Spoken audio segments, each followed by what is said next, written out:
aja.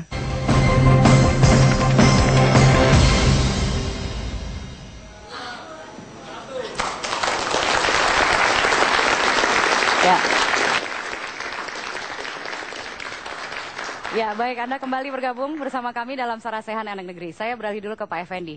Pak Effendi tampil beda. Pak Effendi Simbolon. Karena yang tampil beda pada malam hari ini. Ini kenapa nih Pak Effendi nih?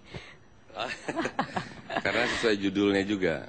Karena pengaruh asing tidak selalu negatif, tapi sekaligus juga pengaruh lokal itu harus didepankan.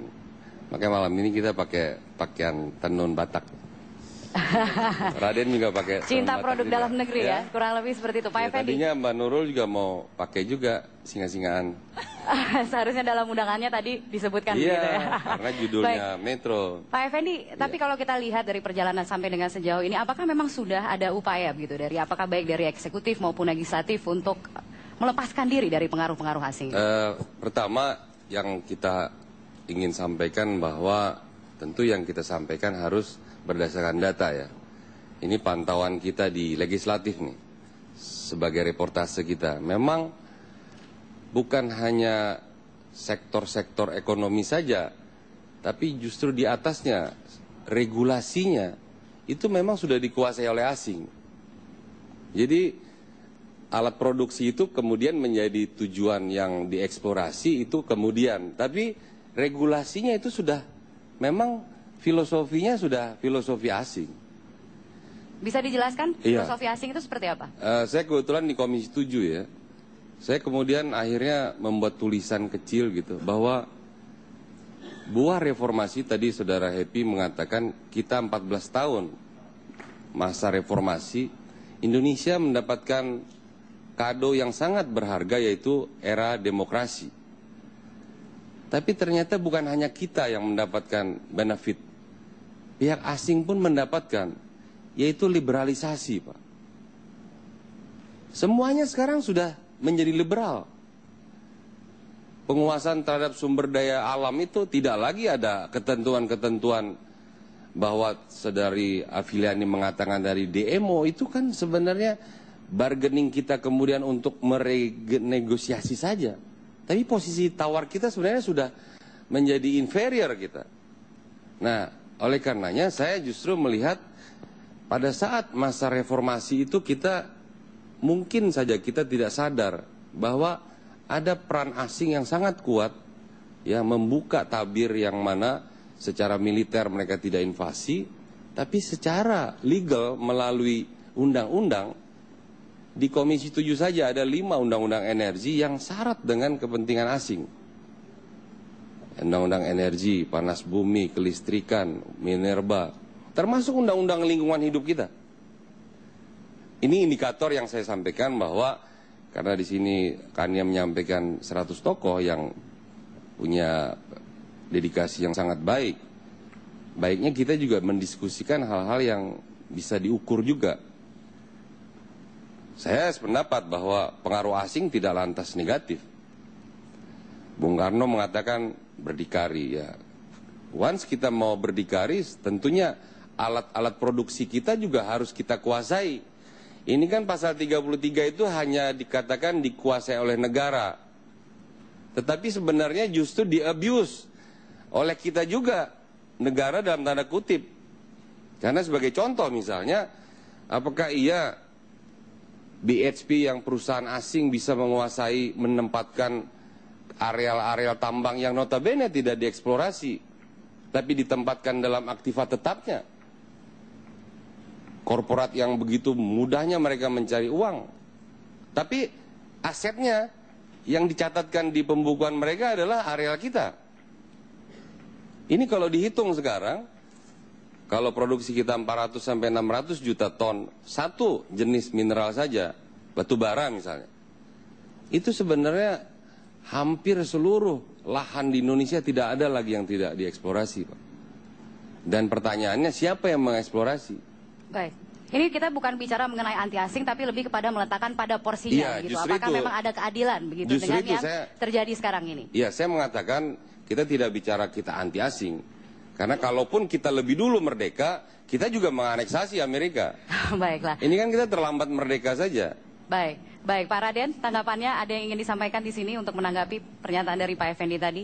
Artinya sejauh ini Anda melihat sudah adakah kemauan gitu dari pihak legislatif, pihak eksekutif, dari pihak pemerintah selama ini untuk melepaskan diri dari bayang-bayang kepentingan asing? Saya pikir apa yang dikatakan oleh Pak Effendi itu cukup bagus. Ya. Saya hanya mau tambahkan sedikit. Mungkin persoalan yang sangat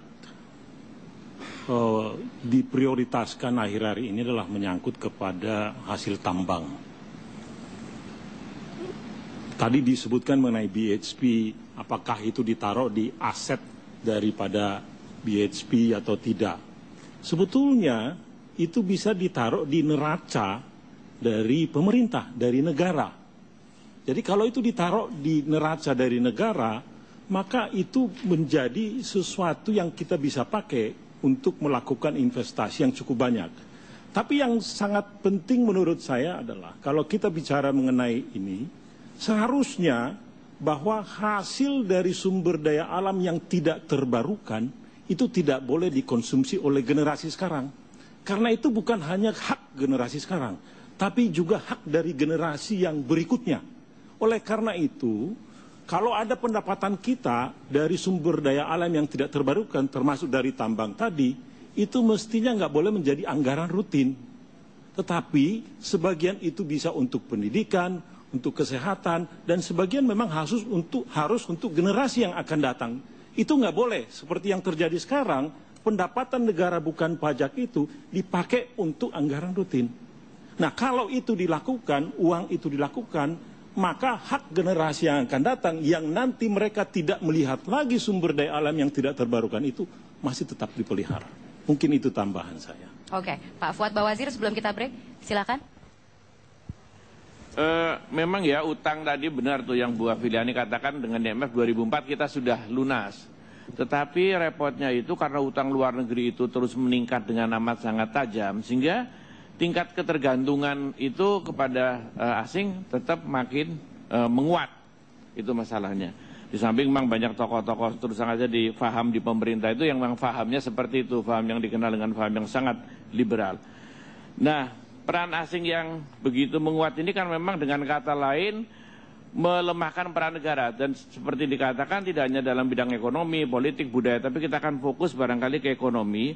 Dan akibatnya sekarang ini kita berpotensi, karena masih ketergantungan gitu, berpotensi kuat menjurus kepada krisis ekonomi baru. Nanti setelah itu asing bisa masuk menguasai dan mencekam baru lagi.